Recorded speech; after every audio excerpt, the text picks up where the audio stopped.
L'épître de Paul aux Romains, chapitre 7. Ignorez-vous, frères, car je parle à des gens qui connaissent la loi, que la loi exerce son pouvoir sur l'homme aussi longtemps qu'il vit? Ainsi une femme mariée est liée par la loi à son mari tant qu'il est vivant. Mais si le mari meurt, elle est dégagée de la loi qui la liait à son mari.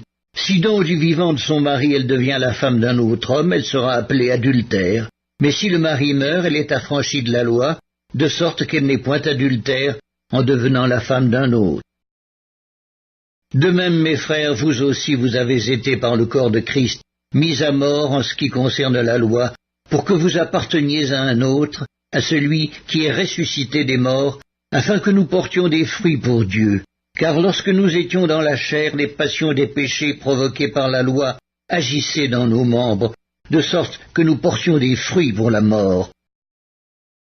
Mais maintenant nous avons été dégagés de la loi, étant morts à cette loi sous laquelle nous étions retenus, de sorte que nous servons dans un esprit nouveau, et non selon la lettre qui a vieilli. Que dirons-nous donc? La loi est-elle péché? Loin de là.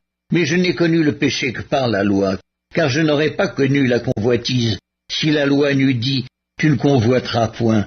Et le péché, saisissant l'occasion, produisit en moi par le commandement toutes sortes de convoitises, car sans loi le péché est mort.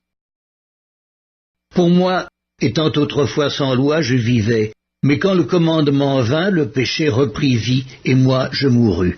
Ainsi le commandement qui conduit à la vie se trouva pour moi conduire à la mort. Car le péché, saisissant l'occasion, me séduisit par le commandement, et par lui me fit mourir. La loi donc est sainte, et le commandement est saint, juste et bon. Ce qui est bon a-t-il donc été pour moi une cause de mort? Loin de là. Mais c'est le péché, afin qu'il se manifestât comme péché, en me donnant la mort par ce qui est bon, et que, par le commandement, il devint condamnable au plus haut point. L'épître de Paul aux Romains, chapitre 7. Nous savons en effet que la loi est spirituelle, mais moi je suis charnel, vendu au péché, car je ne sais pas ce que je fais. Je ne fais point ce que je veux et je fais ce que je hais. Or, si je fais ce que je ne veux pas, je reconnais par là que la loi est bonne. Et maintenant ce n'est plus moi qui le fais, c'est le péché qui habite en moi. Ce qui est bon, je le sais, n'habite pas en moi, c'est-à-dire dans ma chair. J'ai la volonté, mais non le pouvoir de faire le bien. Car je ne fais pas le bien que je veux, et je fais le mal que je ne veux pas. Et si je fais ce que je ne veux pas, ce n'est plus moi qui le fais, c'est le péché qui habite en moi. Je trouve donc en moi cette loi, quand je veux faire le bien, le mal est attaché à moi. Car je prends plaisir à la loi de Dieu selon l'homme intérieur, mais je vois dans mes membres une autre loi qui lutte contre la loi de mon entendement et qui me rend captif de la loi du péché qui est dans mes membres.